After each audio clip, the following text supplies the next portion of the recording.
another thing that I see a lot of entrepreneurs doing. They're addicted to learning, right? It's like every moment of the day has to feel like it's productive. I need to listen to a podcast, or while I'm in the car, or listen to an audiobook, or while I'm out walking, they're stacking it with some form of learning. But one of the most impactful quotes that I heard was that the more information you input, the more inspiration you're actually blocking. So in those moments of silence, when you're able to burn off those thoughts, because most of them it's just noise, right? It's just your brain being addicted to looping, ruminating, thinking. When you're able to come at that and you can burn off all of those thoughts, the problem solving, the ideas, the innovation that come from that, you're going to be accessing a different part of your mind where your mind's at rest, your subconscious is firing up. All right, everyone, we are back for another episode of the $1 Million Agency Podcast, and I have a special guest today, Jess Turner.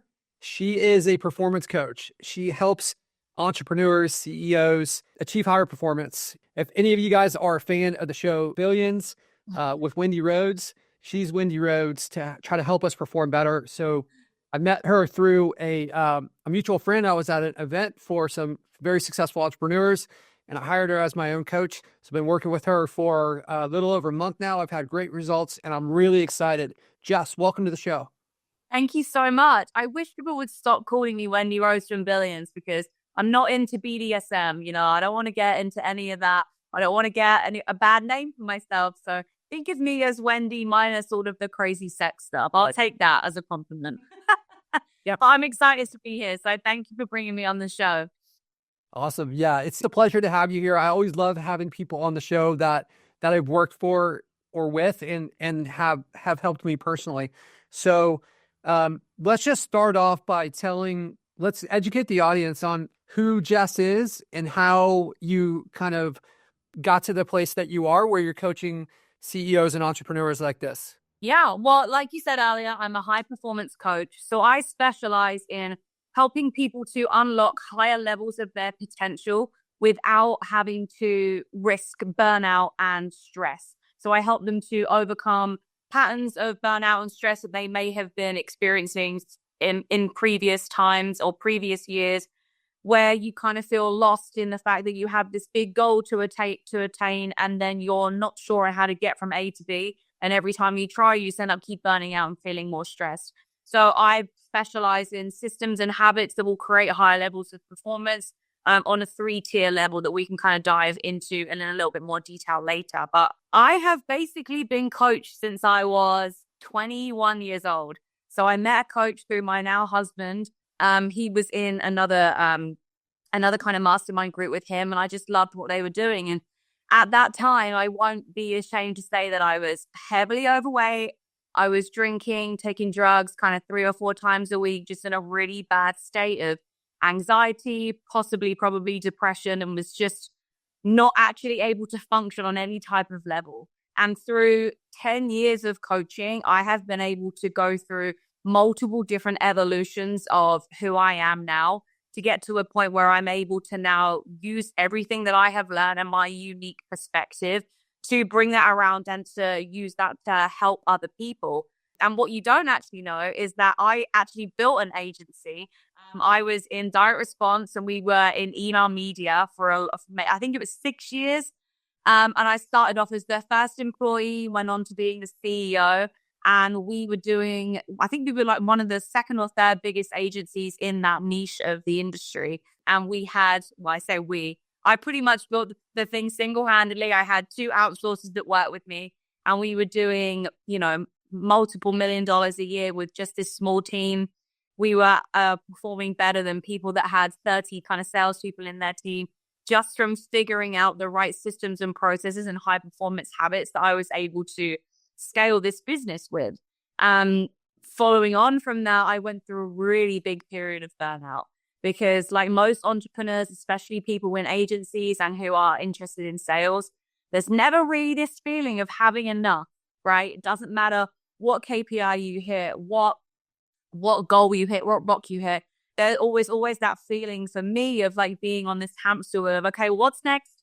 Okay, next. There was never a moment where I felt actually fulfilled by what I was doing. And I just kept chasing this goalpost that just kept getting moved and that never really came to me.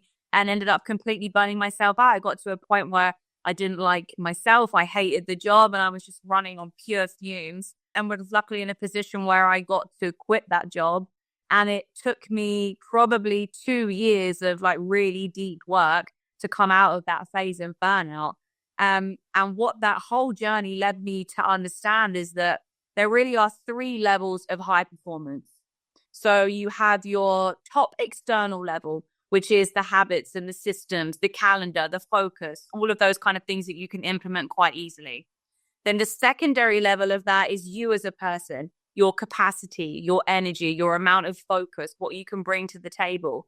But the third most important thing that I think a lot of people disregard because it's kind of sticky and uncomfortable is that third layer of your belief system. What are the things that are allowing you to keep burning out? What are those beliefs about yourself, about your situation that are stopping you from feeling like what you're doing is enough and leading to this point of like, detrimental workload and always feeling like you have to keep working and pushing.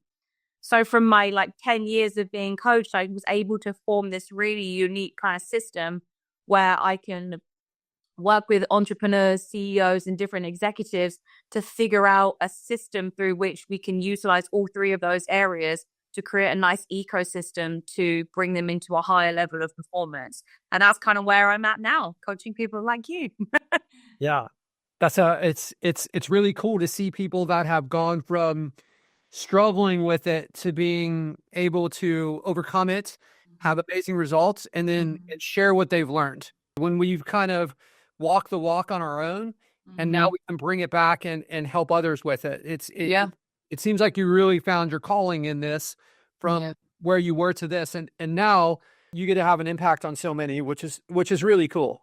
Yeah, like I truly earned my stripes. Like I went through the fire, I kind of did everything, and I think that was it had to have happened in the order that it needed to happen for me to figure things out as well in the way that I did. So although it was a really rough ride, and as most people will know what that's like, I'm so grateful for the experiences that I have and how I'm now able to package that up and help other people in ways that I haven't necessarily uniquely seen in other areas. I see a lot of burnout coaches, stress coaches, some of them very like woo woo, like, oh, it's all about, your inner child or something along those lines, or it's just people going, no, you just got to work harder or manage your stress. There is so much more to it than that. And I'm quite proud of the amalgamation of techniques and theories that I'm able to bring together that I think are touching every single area that will help people and support them in all of those ways. Yeah. It's awesome. I've felt it firsthand. I'd like to take a step back here and let's just zoom out and say, what are some of the how does this start when you take on a new client and you're trying to figure out what's going to be most effective for them? If we can kind of view this in the context of someone that's listening and maybe they want to start to apply some of your techniques, some of your strategies, how can they get started? What should they look at first? So initially, I will always make sure that the first kind of few months that I spend with a client, we work on their capacity. And capacity just comes down to the amount of power that you have to perform a certain thing, right? So capacity can come down to energy, to mental capacity, to creativity, to focus, all of those kind of things. Because what I see a lot of coaches do that in my eyes can be a mistake is me and you just started working together. You come to me, you're already burnt out, you're already tired, you're already stressed. And I go, cool, here's 15 ways in which you can improve on that. Like change this, and this. And I'm just adding to the load that you're already carrying. When what I like to do specifically is to make space for change. What I think most people struggle with when they're making changes that they don't remove some things that are holding them back. They don't look at how to increase their capacity to change, because you need capacity to change. So I initially always do a deep dive on, okay, where are your energy levels at? Where are your stress levels at? What are some energy drains we can plug? What are some ways in which we can make some simple tweaks to improve your energy so that you can start to think and feel better? Because once you have more capacity to think and feel better, you're able to make better actions, right? And make better decisions.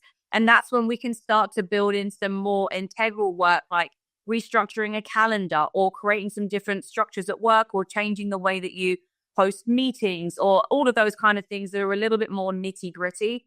If I just came to you and told you to do all of that when you were tired, you'd probably half listen to me. You'd be like, no, yeah, I'll kind of do it, but I kind of won't. I need you bought in by creating some more momentum first. So I'll always go to, okay, how can we free up some capacity? And there are a couple of different ways we can do this. I will always look at sleep. Sleep is your biggest superpower. It is the biggest untapped resource, right? Energy is your most important resource. So first of all, look at your sleep. Look at how you are sleeping. How can we make some small improvements to your sleep, such as drinking less coffee in the day, getting sunlight in first thing in the morning, having a wind down period before you go to bed to allow your overactive brain to wind down so that you can access deeper levels of sleep. How can we just tidy up your sleep hygiene in certain different ways? That's always my first go-to because it's got, tiny little tweaks, but big bang for your buck in terms of how you're going to feel when you wake up in the morning. Because that moment when you wake up in the morning and you have to make that decision of who you're going to be that day, that's a really important space to be in. So if you can wake up energetically, you're in a much better spot to be like, no, I'm going to show up in a different way today. So sleep is always the first one. Secondarily, I always look at like their mental capacity in terms of how stressed are you? How much are you overthinking? How much are you in an anxious state? How much calm are you getting? And I'm sure you won't mind me sharing that was one of the first things we started with you. Okay, we need to implement some ways in which you can find some silent time so that you can burn off some of those thoughts and just get some space for some clarity. Because all resistance that you'll be feeling is from a lack of clarity. So if we can start to implement some spaces where you can feel some quiet, some calm, and some silence, you're going to buy back a lot of mental capacity and free up a lot of clarity for some new ideas and some new perspectives to form. So those are the two ways that I always look at capacity first. And also just things like buying time. Are there any meetings that we can just get rid of that aren't serving you? Are there any things that you're doing at home that we can just push out of the way? Like if you're in a good spot, maybe get some meal prep, maybe get a house cleaner. If you're earning good money, you shouldn't be doing any of that stuff yourself, right? Your performance is key. So you don't want to be wasting your time on all of that kind of stuff. So where can we free up this capacity? That is always stage one. A few things in here. You hit on a lot of different pieces for me that recently have more personal experience from working with you. The burn off period. That has been really, really valuable for me. Previously I would wake up, I would read and meditate, and it was kind of like reading and then I'm into meetings.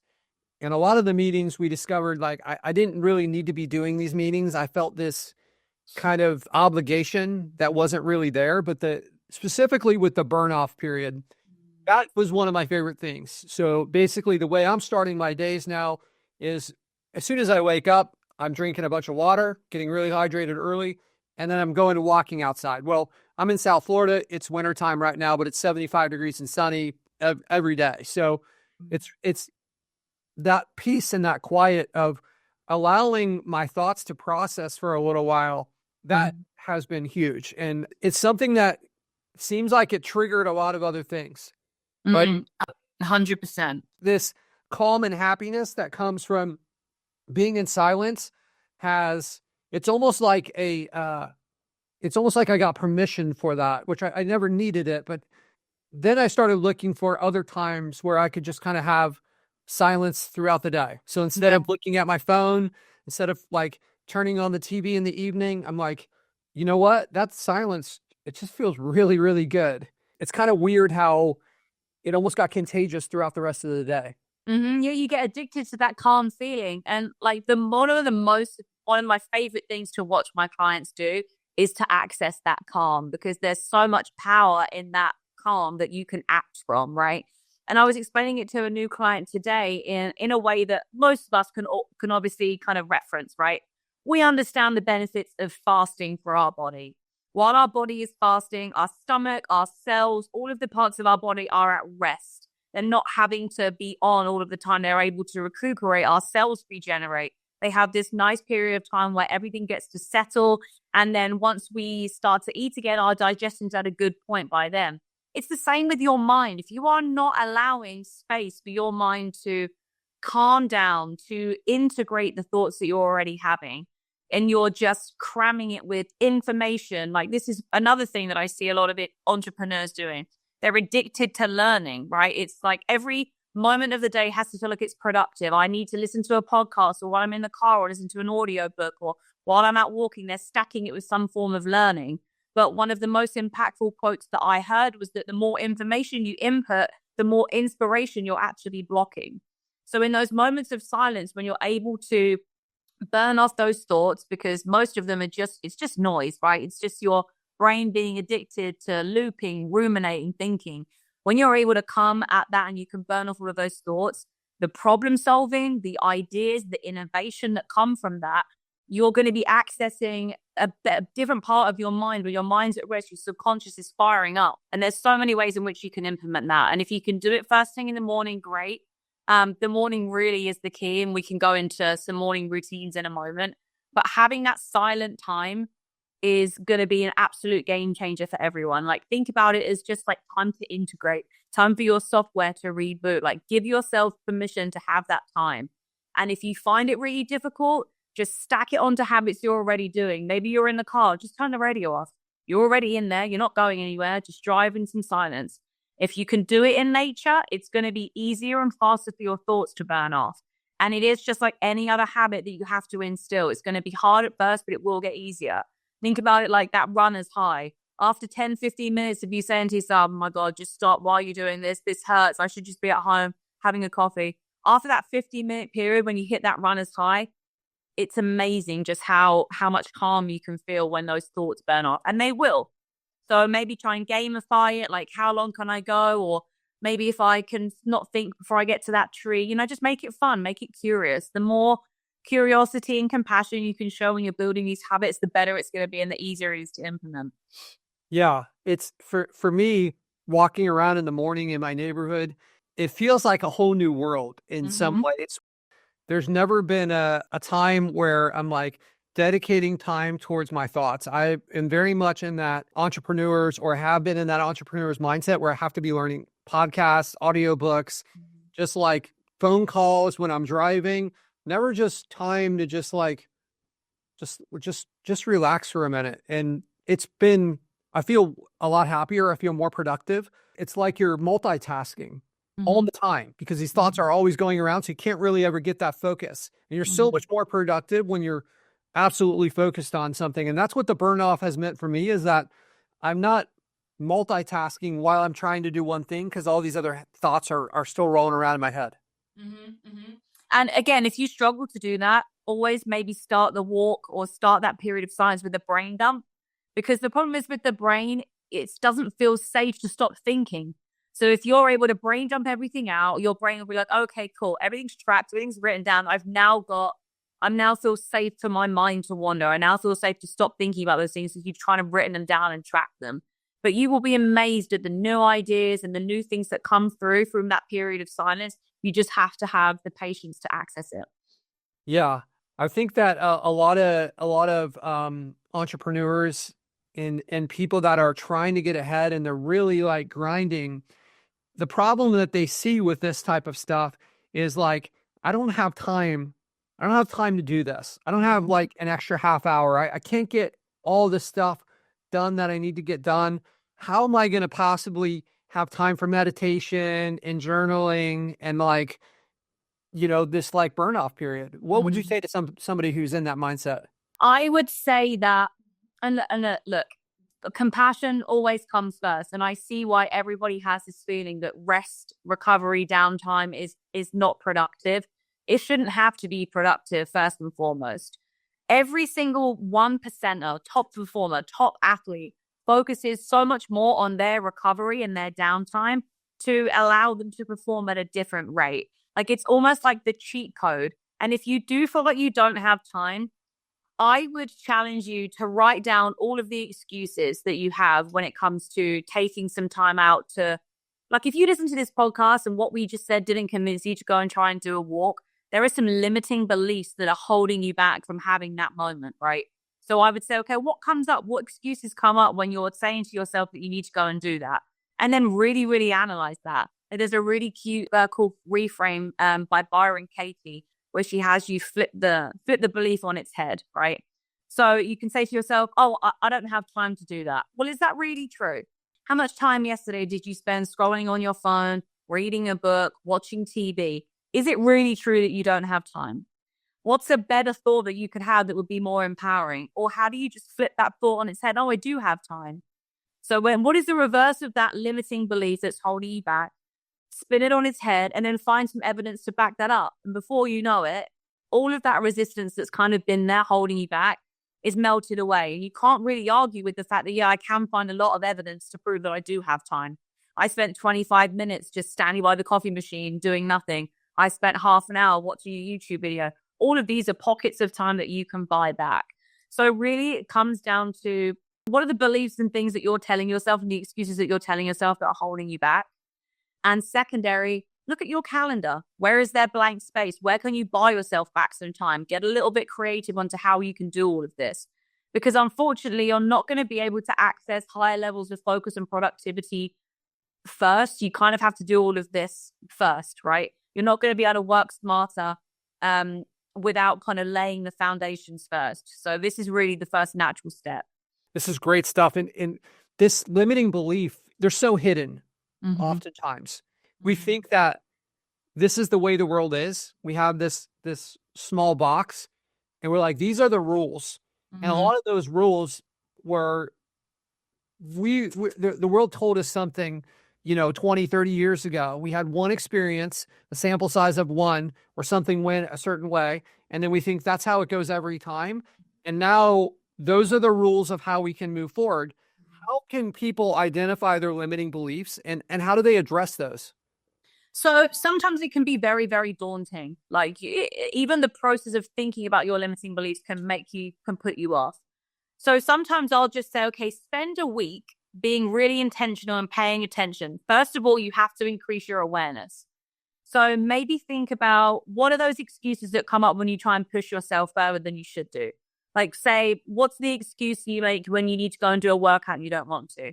What's the excuse you make when you look at setting yourself some new goals?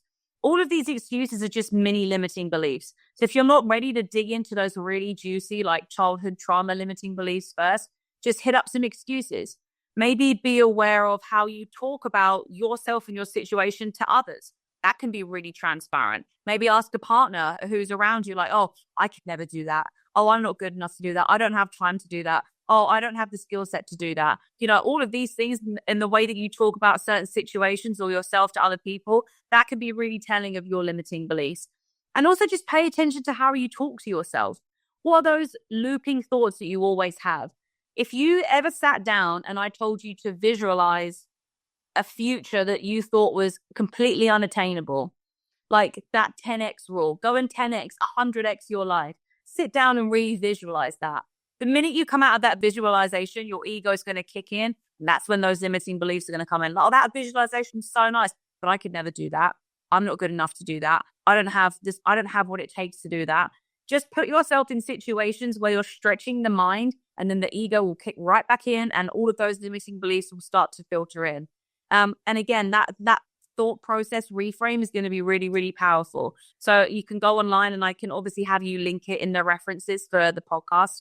And I even did a talk on this at one of the latest DWS, Dealmaker Wealth Society's meetups that we did, all about limiting beliefs. Because we had a whole weekend where I was talking to people about how they can make the most out of this mastermind. And I said that, you're currently at this position where everybody's showing you what could be, what your potential could be. And then immediately your limiting beliefs are going to kick in. Well, now is the time to reframe them, right? So having a reframe process, maybe once a week, once a month, just to see what's holding you back. It's almost like you're shedding old layers of skin that are holding you back, that are dragging you down, that are tight because they don't fit with your lifestyle anymore. And maybe they once did, but they don't anymore. So becoming aware of them is the first step. So putting yourself in those situations, again, like I said, where you're letting yourself dream and then reality kicks in and those limiting beliefs will come to the surface.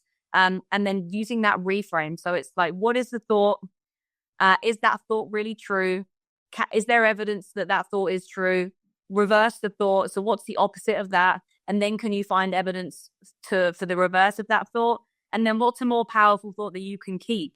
And it's all about replacing the limiting belief with the new affirmation or the new mantra or the new thought. Because again, everything is a habit.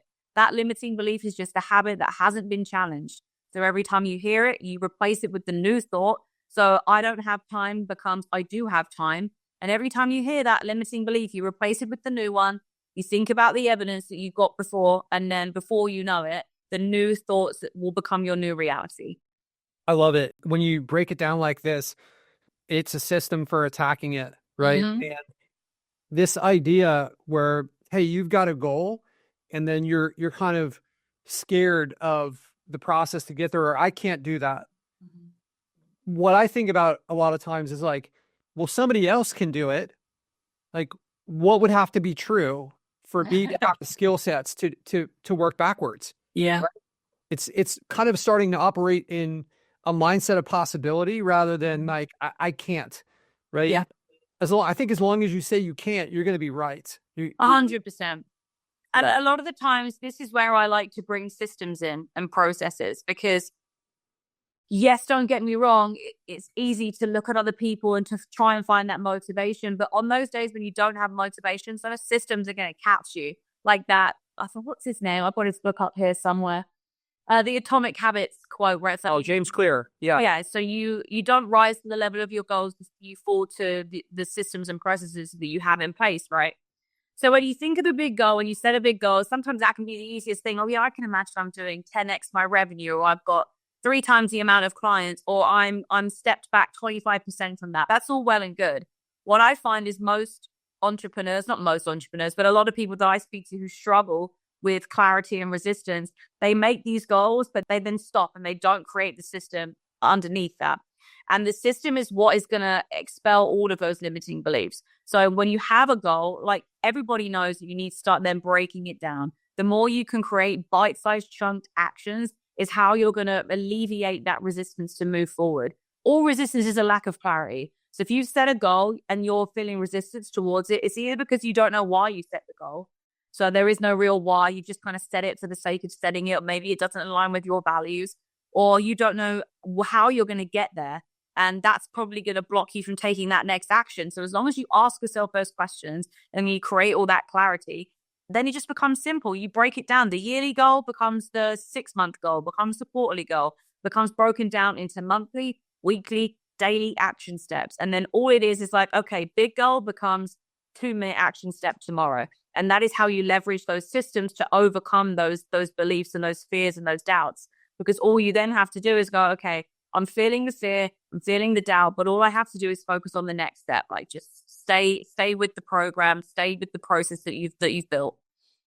I love this. So you said something really powerful in there that I'm going to make like an internal mantra for myself, which is all the procrastination and friction comes out from a lack of clarity. We feel a lot of times when we're procrastinating, and we could be justifying why it's okay. Mm-hmm. But if we have clarity, do we still want, like, does that still exist? Because it seems like, let's just get clarity and then see what happens. See if we still procrastinate, which is, that's an easy first step. Mm-hmm.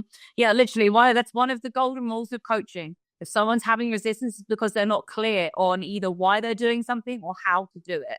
So there's a couple of ways you can move through that issue. It's just, and it depends on kind of how you are, whether you're a procrastinator or a perfectionist, or, you know, what kind of personality that you are. But I would always just say, if you're struggling, either ask yourself those 2 questions, like clear up the why, clear up the how, and then all clarity is created through action, right? You're never just going to outthink how to do that. Yes, you can say, okay, this is my why, but you have to take that action. So break it down to the smallest step. And sometimes there's a couple of different things you can do. Okay, what's a 5-minute action that will move me towards that goal? Because all you want to do is push through that initial resistance or that fear to get some momentum going. Momentum is the cure for everything. Everyone's always like, I'm going to wait till I'm motivated to take the action. You're never going to get motivation without momentum coming first. And momentum only comes from taking action. So what's a 5-minute action you can do today? Because it's very, very difficult as, someone who's reached a certain level of where you're all at now to argue with a 5-minute action. You can't really say, oh, no, I don't have time for 5 minutes to work towards my goal. It's very, very hard to talk yourself out of that initial 5 minute action. And then worst case scenario, if you're really, really struggling, use the Mel Robbins 5, 4, 3, 2, 1. And then you just have to act before your mind gets in the way to tell you no. But again, the key to all of this is creating that momentum, because momentum builds everything else. Momentum builds the motivation, but the momentum has to come first. Action is always the cure once you've gained clarity on how to take the action, right? And so there's a step to that, and I probably said it all in the wrong order.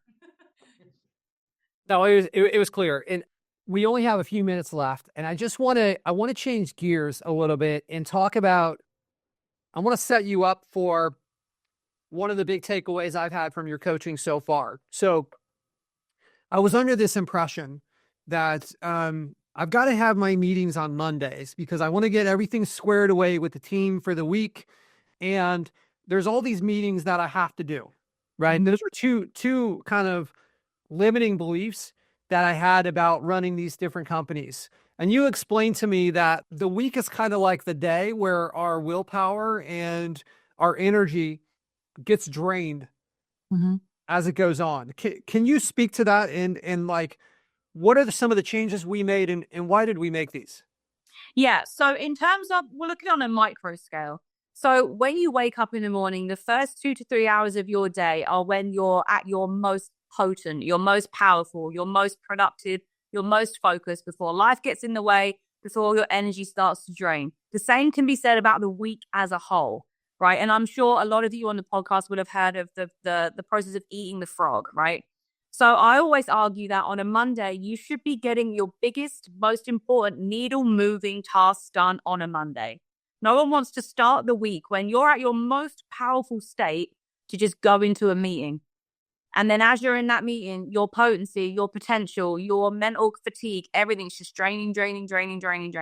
And then maybe on Tuesday, you've got a work block in the morning where you've got no meetings and you're like, whew, I'm already kind of beat from the week, But if you reframe that and you get a big win on a Monday where you've ticked a big box, you've done a really difficult task, not only are you building that momentum, like I talked about earlier, you're building that momentum, you're also voting for yourself. You're putting a vote in for your own abilities. You're doing something hard. So your confidence builds, your self-esteem builds, and you can carry that through to the rest of the week.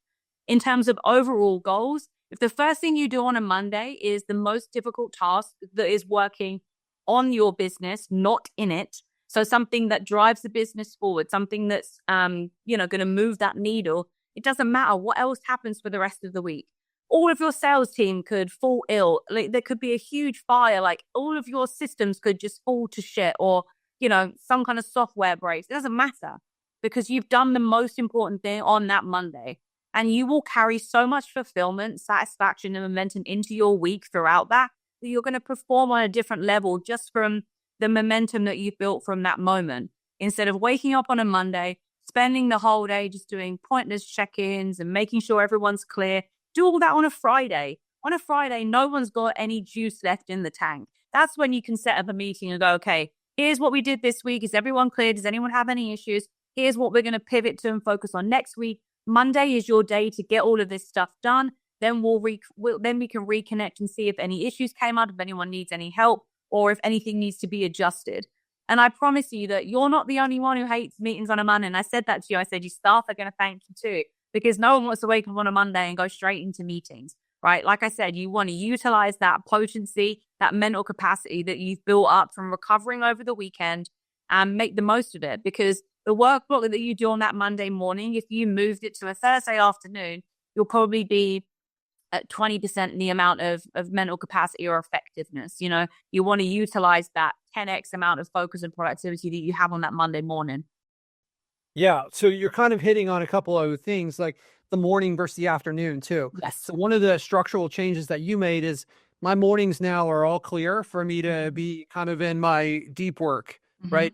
And the meetings, which typically don't take as much energy and I'm just kind of sitting and participating, we've structured those to be all in the second half of the day, right? Where I'm not in as much deep thought in those. So that was really powerful. Yeah, 100%. That morning is your opportunity to set the tone for the day. And that is why we implemented the morning routine that I gave you. I don't know if we have time to go over it now. I'm happy to come back and do another episode on that if you want me to.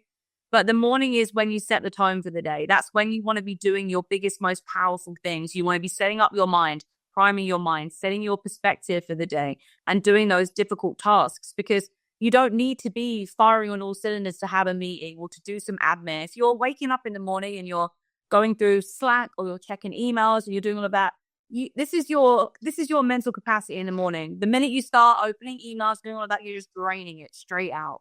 And then it comes to 1 o'clock in the afternoon, and maybe you've got an hour free after 4 hours of meetings, and you're just sitting there like this. And you've got nothing left in the tank to actually spend taking action on the things you need to do. And then what happens? You're forever chasing your tail. You don't feel productive. And then you blame yourself. Maybe it's a me problem. Then your confidence gets a hit. And then it's a vicious cycle from there. So we want to retroactively plan against that, right? We want to build the confidence first thing in the morning, carry that through the afternoon. And then in the afternoon, when you're feeling like you're a little bit tired, then get a meeting booked in, then do some admin, then do some really remedial tasks. Not first thing in the morning when, you're like Popeye after you've just had your spinach. Yeah, absolutely. And one of the mistakes that you keyed in on for me was I would go and exercise in the morning. It was one of the first things that I would do. And this was the time where my thoughts were the most clear. I know there's different personality types who some people click into gear the second half of the day. For me, I wake up, I'm ready to go. Mm-hmm. I was using 2 hours of that exercising every morning. And now it's kind of like I'm spending it on the things that I need to be most productive with. And then that becomes my break. Like when I start to slow down, I don't need to think so much when I'm jogging or lifting weights. Right. So that was another big move for me. Yeah. And look, don't get me wrong, everybody's going to be different. Some of our chronotypes mean that we have all of this power in the afternoon and the evening, but the majority of people have their most power and potency first thing in the morning. And then don't get me wrong, if you want to wake up and work out because you really need that energy boost in the morning, great. Probably means there's an issue with your sleep. You want to be waking up feeling like you're able to get some work done before your brain starts to kick in and say, oh no, we could be doing something else. And then once you've drained a little bit of that energy, then go work out, because then you're filling back up your cup again. There's ways in which you can utilize your schedule to make sure that we're maintaining that energy as much as we can throughout the day. Yeah. Can you give us just like a quick rundown of what we do in the morning, mm-hmm. and then kind of like switching into that power hour? Yeah. So the morning routine to me was like a tried and tested thing. I think I have tried every guru or person who has any clout on the internet's morning routine. And at one point it became quite a crux to me. Like I ended up doing like a 90-minute routine where I was like getting in my steps. I was studying, I was doing this, that, and the other. And it became like this I even turned it into an energy drain, right? So now I'm like, okay, what are the key things that need to happen first thing in the morning? So the morning primer for me is an opportunity for you to rev your engine and set your GPS for the day. So by rev your engine, I mean like you're priming your body, you're hydrating, you're making sure that you're energetic, and then we're setting your GPS so you know where you're going and how you're getting there and why. So there are a couple of compartments, but it shouldn't take you any more than 15 minutes. So anyone can do this wherever you are at any time, even if you're traveling. That was the whole point of it. It needs to be as little barrier to entry as possible. So when you wake up, you want to get a big glass of water, 1 liter, 2 liters, and even put some electrolytes in for bonus points. Do not reach straight for the coffee. If you're hydrating first, you're not only hydrating your body, you're hydrating your mind. If you're grabbing a coffee before you drink water, your body's going to be dependent on that caffeine hit. So you're actually taking away your body's own ability to energize itself first thing in the morning.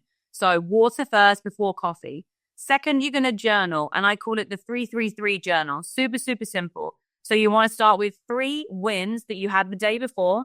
So this builds some confidence. This builds some momentum. It shows you that you're doing a good job, creates a nice perspective. Instead of waking up and thinking about all the things you didn't do, you're already you're creating that positive perspective first thing in the morning, which dictates how you see the rest of the day. Because you don't see life as it is, you see life how you are. And it's so much easier to focus on negativity. So every day you need to be training your brain to pick up on positive things, to focus on positive things, because what you focus on will grow. So first 3 wins from yesterday. Then you're going to talk about 3 reasons why you're grateful. And it could be a reason about someone else. It could be something about yourself. Like, I'm grateful for my ability to keep getting up when things knock me down. I'm grateful for my husband and the support that he gives me. I'm grateful for this raspberry rosé. No, because I don't want to do any kind of like uh ads in this. I'm grateful for the sun shining today. I'm grateful for my dog snoring behind me. Just some of those things that are going to make you feel good, because gratitude is a great gateway for calm. So if you're overthinking a lot, getting into a state of gratitude is going to allow you to stay calm. And then you want to do 3 non-negotiable things that you're going to achieve that day. If you don't have much autonomy at work, if your day's already mapped out for you with your tasks, maybe it's 3 things that you do for yourself. Maybe you're going to call your grandma, you're going to work out, you're going to finish your morning routine, whatever that looks like. But make sure that you're in control of those non-negotiables, that they are achievable. Don't attempt to build a whole new business from start to finish in the space of one day, right? Make sure that they are achievable, because we want to build that momentum of ticking those off, because every tick is like a vote for yourself and who you are, and keeping your word to yourself. So 3, 3, 3. 3 wins, 3 reasons you're grateful, and 3 non-negotiables. That's it. Really, really simple. And then you're going to do some form of breath work or visualization. And I have a recording that I send to some people, or you can use Headspace, you can use Muse, you can use a YouTube video, just some form of breath work that allows you to get some focus and some calming to promote some mindfulness. Visualization is great to allow you to kind of step into that best version of you that you can then carry into that day. How do you want to show up? What kind of energy do you want to bring? How are you going to approach different types of obstacles or resistance? Or maybe you just sit in a future state that you're working towards really, really hard, because the more that you mentally rehearse that, the faster it's going to be to come towards you, because your brain doesn't know the difference between something imagined and something happening. So the more you spend time in that future state, the more likely you're able to step into that in the moment. And then you're just going to get up and move your body. Put your favorite song on. That's going to put you in a good mood. It's going to make you feel good about yourself. And then just do some jumping jacks. I don't know. I have a rebounder. I jump up and down on that. You could do press ups on the counter while your coffee's being brewed, because you've already had your water. Maybe dance around the kitchen with your kids. The point of that moment is, it's not to burn calories. It's not to lose weight. It's not to get in shape. It's a couple of minutes to just shake off, like last night, shake off some bad energy, shake off your sleep, get your heart rate going. And like I said, rev that engine. So we've revved the engine, we've hydrated, we've got our heart pumping, and we've set our GPS for the day. We know where we're going, why we're going, and how, and everything else can go from there. And the whole point about it is, I noticed that so many entrepreneurs and business owners just go straight into their day doing everything for everybody else, whether it's your family or straight into the business. But if you take that time to intentionally do something for you in the morning, set your hormonal tone, set your mood, set your perspective, you are going to have such a different outlook on that day, and your day is going to have such a different flow to it than if you just rolled over and just rolled straight into work or picked up your phone. This is great stuff. And this has been really powerful for me. I've combined these things with the burnout that we talked about earlier, where I'm just going through a walk, and that combination I just feel really calm when I start my day. I feel focused. I feel relaxed. I've noticed the second half of the day, I feel happier.